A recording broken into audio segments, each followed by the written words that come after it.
కార్యక్రమానికి నియోజకవర్గ స్థాయి మండలాన్ని అధ్యక్ష గౌరవ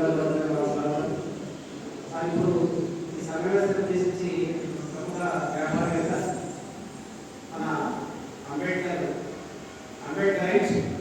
వాళ్ళ ఆలోచన విధానంతో మనకంటే ముందు 50 సంవత్సరాలు అంబేద్కర్ అంబేద్కర్ అదే వాళ్ళతో అంబేద్కర్ వాళ్ళ తమ్ముడు భావాలు ఉన్నారు కాబట్టి వాళ్ళంటే నాకు అభిమానం వాళ్ళని ఆదరించినాము.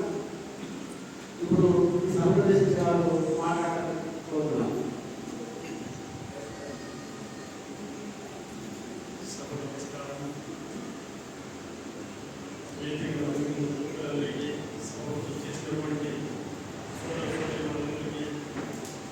అంబేద్కర్ గారికి సందర్భంగా ధన్యవాదాలు చెప్పుకుంటున్నాను. నిన్న శుభ్రంగా వచ్చింది ఇన్విటేషన్ వచ్చినప్పుడు నేను మా అన్నగారి ఇన్విటేషన్ ముందు నిన్న పరిస్థితి చూస్తున్నాను. ఆ ఇన్విటేషన్లో ఎస్ఎస్ఎల్ గారు వచ్చింది అన్ని కిందగా కార్యనిర్వాహకులు అని చెప్పేసి ఉండింది.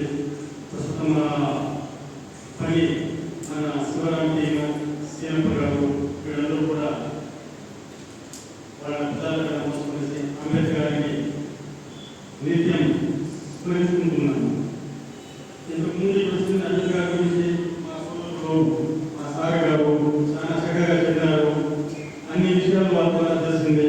ముఖ్యంగా వచ్చింది మా సార్ గారు వచ్చింది చెప్పినారంటే మనమంతా మసీదుకు పోయే పరిస్థితి కూడా వస్తుంది అనే రకంగా చెప్పినారు. అంబేద్కర్ గారు కూడా డాక్టర్ అంబేద్కర్ గారు ఆ సందర్భంగా ఆ పరిస్థితుల్లో కొన్ని నిర్ణయాలు తీసుకున్నారు. కొన్ని నిర్ణయాలు వచ్చింది ప్రయోజనంగా కూడా అమలు జరిగినాయి.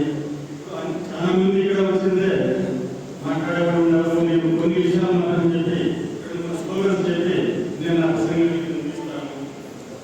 అంబేద్కర్ గారు వచ్చిందే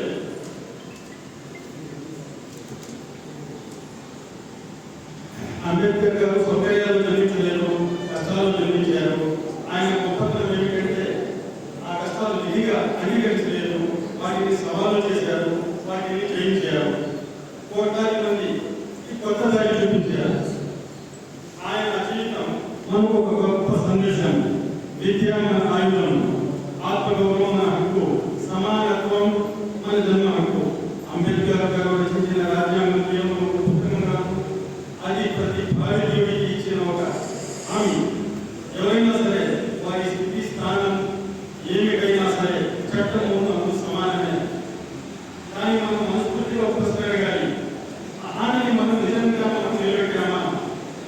అంబేద్కర్ గారు అందరి భక్తులను కోరుకోలేదు, ఆలోచించే వారిని కోరుకున్నారు. అన్యాయం ఎదురైతే ప్రశ్నించే ధైర్యం ఉండాలని చెప్పారు. ఈ రోజు మన మధ్య అంటే ఆయన మనసు ఒకటే అడిగేవారు, మనకు ఒకటే అడిగేవారు, నా ఆలోచనలు ఎలా చేస్తున్నాడు అని. మనం విధులు ప్రోత్సహిస్తున్నామా? మనము సమాజం కోసం నిలబడుతున్నామా? మనం అన్యాయాన్ని ఎదురు తిరుగుతున్నామా? మార్పు కోసం ఎదురు చూడండి, మీరే మార్పుకోవండి. అదే అంబేద్కర్ జీవితం మనకు నేర్పిన గొప్ప పాఠం. ఈ రోజు మనందరం ఒక సంకల్పం చేద్దాం. విద్యను విస్తరించాలి, సమానత్వాన్ని కాపాడాలి, న్యాయాన్ని నిలబెట్టాలి, అంబేద్కర్ గారి ఆశయాలను ముందుకు తీసుకెళ్ళాలి. అంబేద్కర్ గారి ఆలోచనలు ప్రతి ఇంటికి తీసుకెళ్తాం. ప్రతి మనిషికి గౌరవంగా వస్తే సమాజం నేర్పుతాం. అన్యాయం చేసే వారికి భయం, న్యాయం కోసం నిలబెట్టడానికి బలం. జై భీమ్, జై